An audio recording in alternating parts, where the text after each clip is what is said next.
je m'appelle François, je viens d'Arlon, donc en Belgique, je suis de l'autre côté de la frontière. Et alors j'ai fait mes études à Bruxelles, à l'Université libre de Bruxelles. J'ai fait mon master là-bas, puis après ils m'ont proposé de continuer sur un doctorat. Et enfin, je suis arrivé à l'Université du Luxembourg en 2020, et ça fait donc 5 ans que je suis postdoc ici.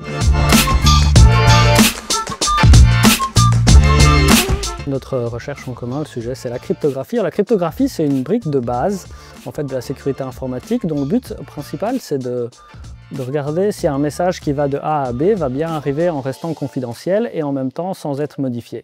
Alors, au niveau du design des algorithmes de cryptographie, ça implique pas mal de mathématiques, mais en fait, au niveau de l'implémentation, en pratique, dans les ordinateurs, c'est de l'informatique, ce qui fait qu'on se retrouve un peu à la croisée des chemins, et c'est pour ça qu'on est dans des départements différents, mais que ça pose pas de problème, on collabore quand même ensemble.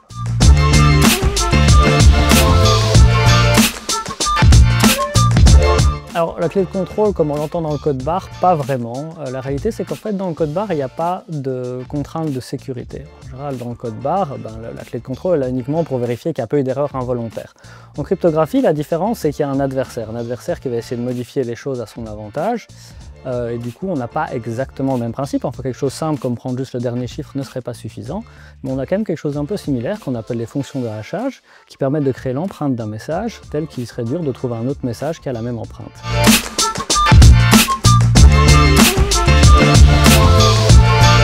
Alors il y a ce qu'on appelle les Message Authentication Code, donc là l'idée c'est de rajouter quelque chose à un message tel que cette chose va permettre de vérifier que le message n'a pas été modifié pendant le transit.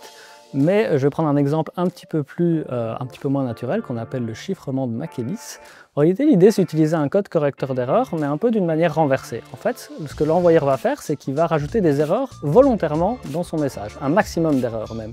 Ce qui paraît un peu bizarre, parce que c'est un peu se tirer une balle dans le pied, mais en réalité, l'idée c'est qu'ajouter ces erreurs, ça va permettre de chiffrer le message et de le rendre incompréhensible. Et celui qui va recevoir le message, lui, il connaît une méthode de décodage spéciale qu'il va utiliser pour retrouver le message et enlever les erreurs.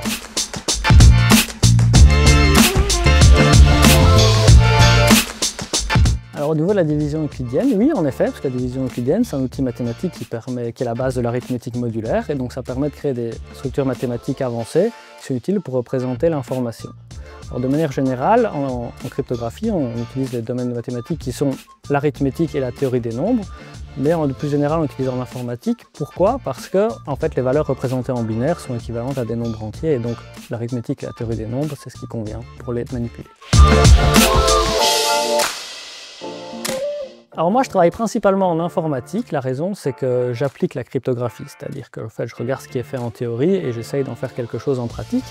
Et donc bien sûr ça c'est plutôt de l'informatique, plutôt de la programmation, de l'implémentation, mais en réalité pour implémenter quelque chose il faut évidemment le comprendre et donc il faut avoir les bases en mathématiques qui sont nécessaires pour comprendre ce qu'ont fait les gens dans la théorie.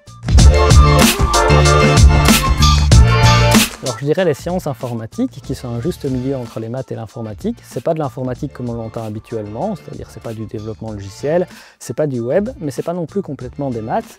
C'est un peu entre les deux et ça permet de travailler avec quelque chose de concret et pas d'être perdu dans l'univers complètement abstrait des mathématiques.